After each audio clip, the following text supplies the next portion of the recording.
Another fundamental point that's related is that yesterday's victims are tomorrow's oppressors, and yesterday's oppressors are tomorrow's victims.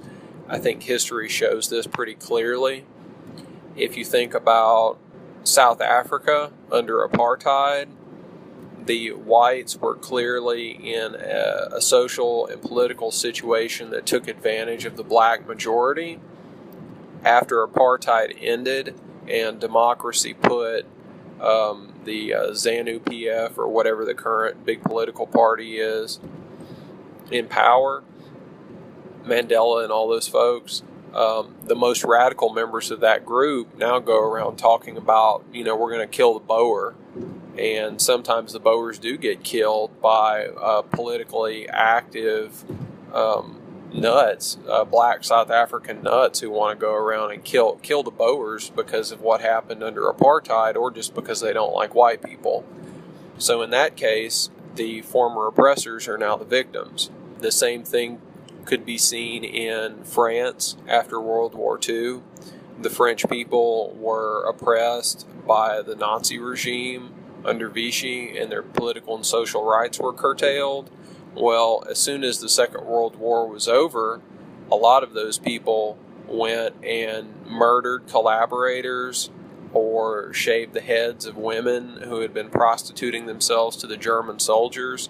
So the people who had just been the victims became the oppressors.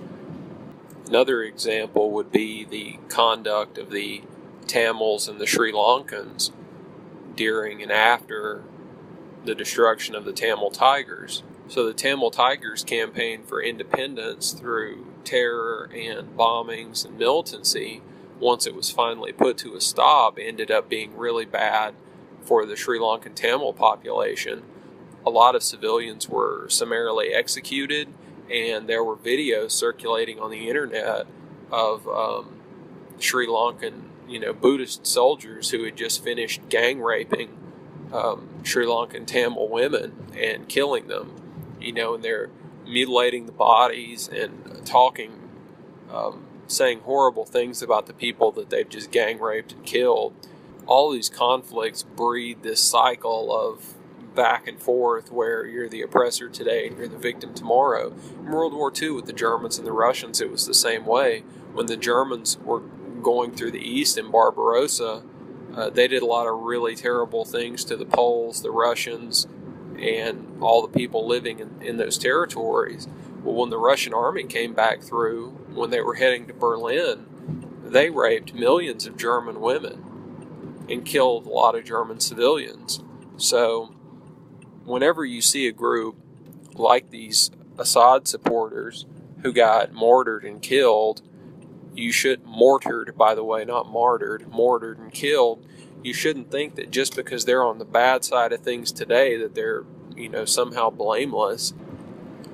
The right thing to do regarding any of the people involved in the Syrian conflict would be to put them through a relatively fair and thorough judicial process like we have in the United States before they were allowed to enter the country. So you would do a full investigation and judicial assessment and say, is this person likely to have been a militant? If they were a militant, did they do anything that we would find objectionable? Are they a war criminal, basically?